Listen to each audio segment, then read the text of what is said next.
What's up guys? In today's video we're going to swap a plug from a 4-prong dryer plug to a 3-prong dryer plug. Or if there's nothing hooked on your dryer at all, we're going to show you how to put a 3-prong dryer plug on your dryer. This type of dryer that we're going to demonstrate on comes in a bunch of different brands: Whirlpool, Kenmore, Estate, Crosley, tons of stuff. Pretty much as long as there's a filter that comes out the top, the back where the plug hooks in is exactly the same. This is a video for you. If this is not your machine, I have lots of walkthrough videos on how to hook up the plug. Just check the description below. I have GE and Maytag as well. Let's get started. Before we do, unplug the machine, because obviously we don't want to die.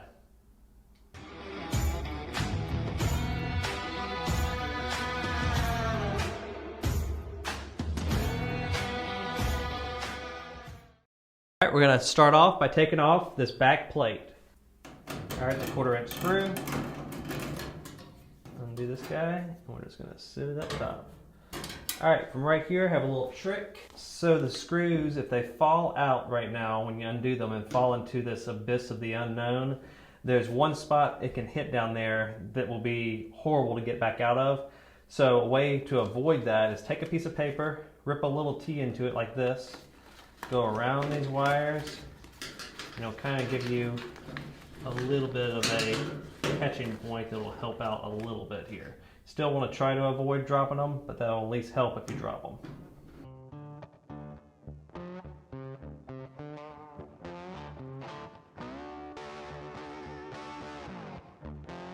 All right, and this guy, sometimes this is a 1/4, but this one actually is 5/16.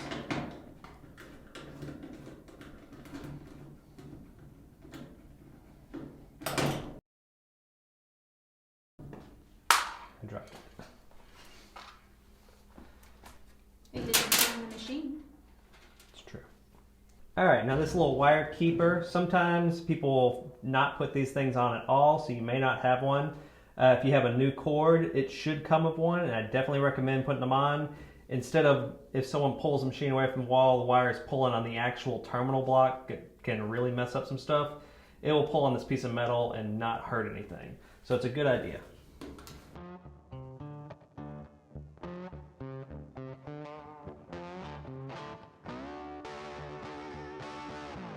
All right, we're gonna put this little wire keeper. You'll notice that the one for the gray wire usually is flat, where the one for the black wire will be round and a little wider because the black wire is a little thicker.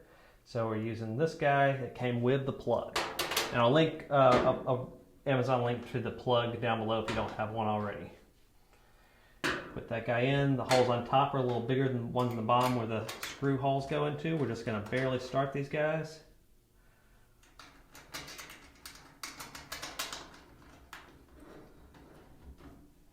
All right, we're just gonna push this through that hole.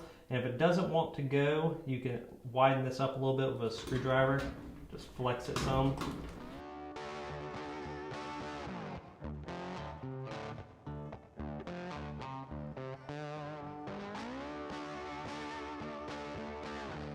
All right, and this is the easy part of this plug. The center goes to the center. The outsides go to the outside. So it doesn't matter if you have it flipped over backwards, it will still be the same thing. Outsides are the hot wires, hot, hot, and the center goes to the center. If you had this flip over, I don't recommend it. I like it this way because it puts the flat end towards the terminal block and it hits nice and flat. If you had it flipped over, it's gonna have a little bump there. So I like it this way.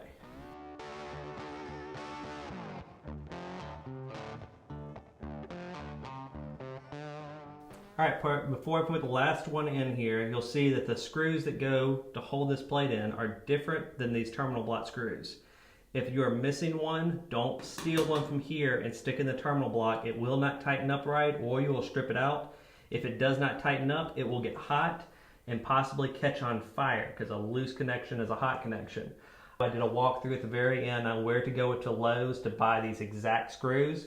Just check out this time mark right here on this video. Alright guys, real quick, we're going to do a quick check before we push the dryer back against the wall to make sure we're not going to have a dryer fire. Dryer fires are very common because a lot of times they'll get built up with lint, either in the dryer itself, and I have a video for that, or more commonly in the pipe that goes from the back of the dryer out of the house. It'll either get stopped up in that pipe itself, or it'll get stopped up in the pipe going from the house to the outside, or in the little flipper that's on the outside of the house. Sometimes they'll have stupid little filters that will be on them, or sometimes the flippers themselves will just get stuck. If you're having issues with the pipe going from the back of your dryer to the wall getting bent, which is very common, you can replace that pipe. If it has to be way too close to the wall, you can also get a flat to the wall piece. I don't recommend it unless you absolutely need it. But if you have issues with kids pushing the dryer too close to the wall, you can also put 2 pieces of board on both sides of the dryer so they don't crush that pipe. All right, guys, I hope this helped.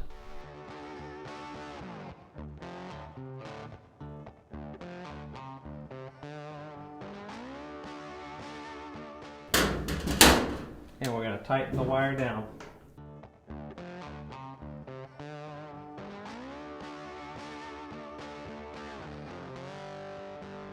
Alright, that's it guys. I hope you liked the video. Please like, please subscribe, and also if you have any issues at all with your dryer not working after you plugged it in for the first time, especially not starting at all or not having heat, check out my 2 videos on that. A lot of times when you move, sometimes something will get shaken loose or something could be wrong with your power at your actual house.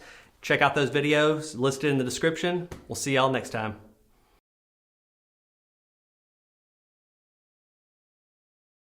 Alright, so while you're at Lowe's, here's how you find the terminal screws. They're kind of hard to find.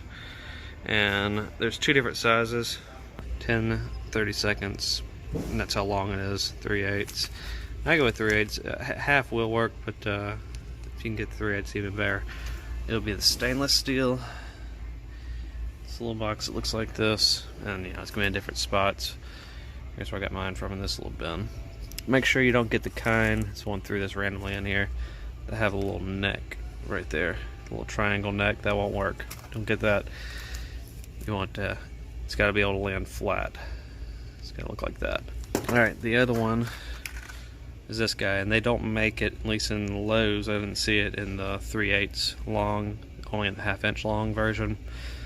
But see, it's got the green packaging. When you get over here, you'll see there's blue. There's pink, or it's red, and then there's green, and I think it's right in this area. Yeah, right there. That's the one I'm getting. 10/24 times 1/2 inch. Thanks for watching guys, and please like and subscribe. It really helps the channel. Also, if you have any doubts the part you're going to get is the right one, check out the video I link in the description below. It will walk you step by step to use your model number to find the right parts. Also, check out the playlist on the right. It's every repair for this exact machine.